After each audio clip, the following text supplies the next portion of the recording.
ডিব্ৰুগড়ত নিৰ্মাণ হ'ব ৰাজ্যৰ আন এখন অত্যাধুনিক চিৰিয়াখানা শেহতীয়াকৈ ডিব্ৰুগড় ভ্ৰমণত মুখ্যমন্ত্ৰীয়ে ঘোষণা কৰিছে চিৰিয়াখানা নিৰ্মাণৰ কথা মুখ্যমন্ত্ৰীৰ ঘোষণাৰ পাছতে উৎফুল্লিত হৈ পৰিছে টিংখাং সমষ্টিবাসী নামদাং সংৰক্ষিত বনাঞ্চলত 259 কোটি টকা ব্যয়েৰে চিৰিয়াখানা নিৰ্মাণ হ'ব বিগত বৰ্ষৰ ফেব্ৰুৱাৰীত কেবিনেটত ঘোষণা কৰা হৈছিল এই কথা ইয়াৰ পাছতে নামদাং বনাঞ্চলত আৰম্ভ হৈছে গছপুলি ৰোপণকে ধৰি ভূমিৰ জৰীপ মন্ত্ৰী বিমল বৰা বিভাগীয় কৰ্তৃপক্ষৰ সৈতে পৰ্যবেক্ষণ কৰিছিল সকলো দিশ নতুন দিল্লীৰ পৰা বিভাগীয় অনুমতি লাভৰ পাছতে নিৰ্মাণ হ'ব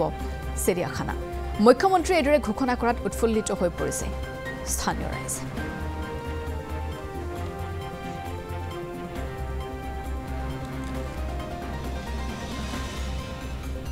চৰকাৰে অসমত এনিমেল ৰেস্কিউ চেণ্টাৰ নিৰ্মাণৰ কাৰণে সিদ্ধান্ত গ্ৰহণ কৰিছিলে এটা শিলচৰত আৰু এটা ডিব্ৰুগড়ত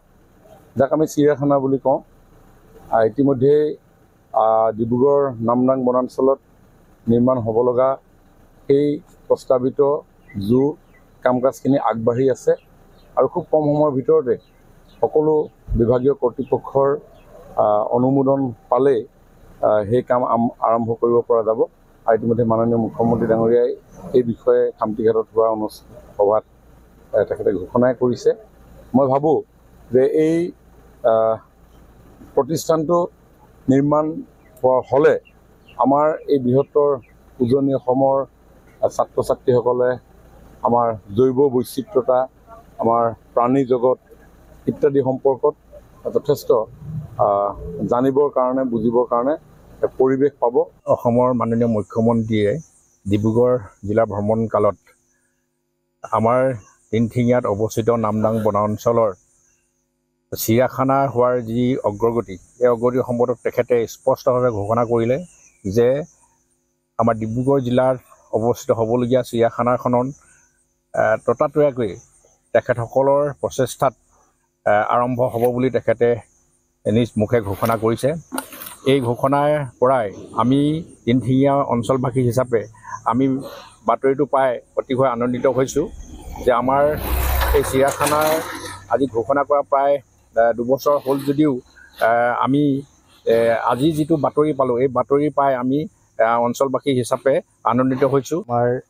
ডিব্ৰুগড় জিলাৰ এই টিংখাঙৰ নামদাং বনাঞ্চলত এখন মুকলি চিৰিয়াখানা হ'ব যিহেতু মাননীয় মুখ্যমন্ত্ৰী মহোদয়ে শেহতীয়াকৈ যি ডিব্ৰুগড় ভ্ৰমণকালত তেখেতে পুনৰবাৰ উপস্থাপন কৰিছে কথাটো আমি খুব উৎফুল্লিত হৈছোঁ খুব গৌৰৱান্বিত হৈছোঁ যাতে আমি আগতেও আমি তেখেতৰ মুখৰ পৰা শুনিছোঁ কেইবাৰ যোৱা 2-3বাৰমান তেখেতে ঘোষণা কৰিছে গতিকে আমি খুব আশাবাদী কল্পনা কৰি আছোঁ মনত খুব কম দিনৰ ভিতৰত আমাৰ এই চিৰিয়াখানাখনৰ কাম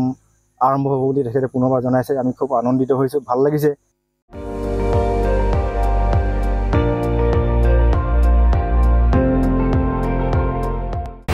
আপুনি চাই আছে ND24